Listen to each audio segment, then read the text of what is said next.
थी हाणे ओ दिलदार सफ़ा आशिकन के टांडा देई छॾिया थी यार सफ़ा आशिकन के टांडा देई छॾिया थी यार सफ़ा आशिकन के टांडा देई काथों ठहराया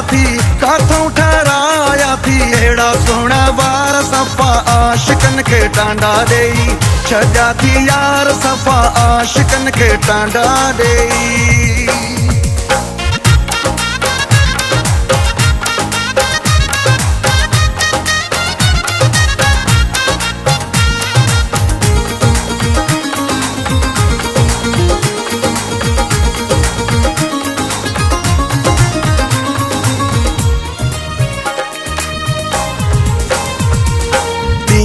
दह जोड़ मटे तो ख़र्च किथां तो आणे तूं शोबाज़ीअ में पूरो आहीं कोन तो कंहिंखे सुञाणे तूं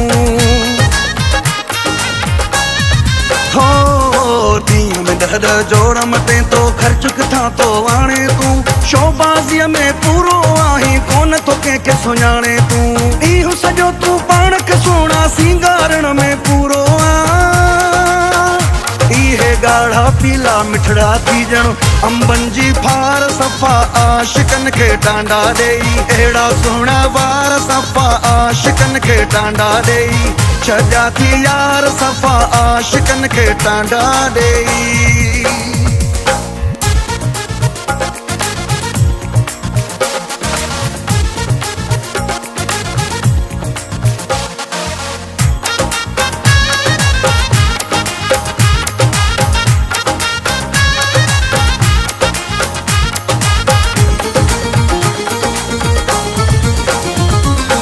शाम जे टाइम में जंहिंमहिल सोहणा शहर घुमण तूं ईंदो आ मौला ॾिसे तो शहर सॼे में कीस करे तूं वेंदो आ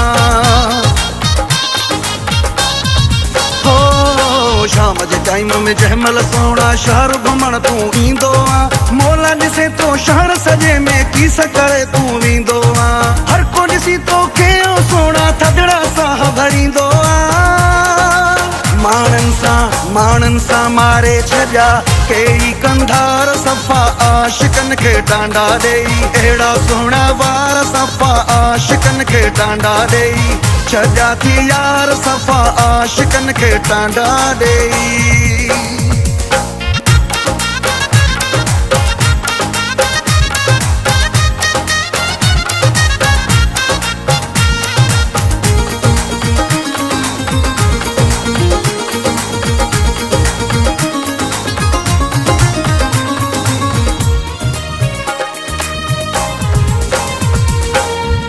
वहणीअ में चांडियो ते चेंजिंग ॾाढी आंदी थी मीटिंग में मुमताज़र दलवा घड़ी न हिकिड़ी वांदी थी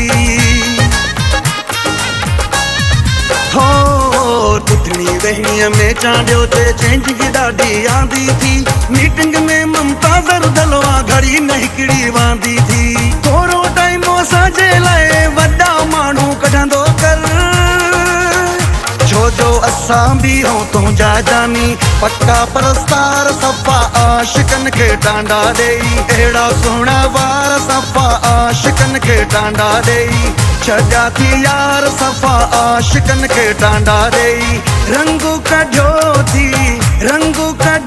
थी हाणे ओ दिलदार सफ़ा आशिकन के टांडा देई छॾिया थी यार सफ़ा आशिकन के टांडा देई छॾिया थी यार सफ़ा आशिकन के टांडा देई काथों ठहराया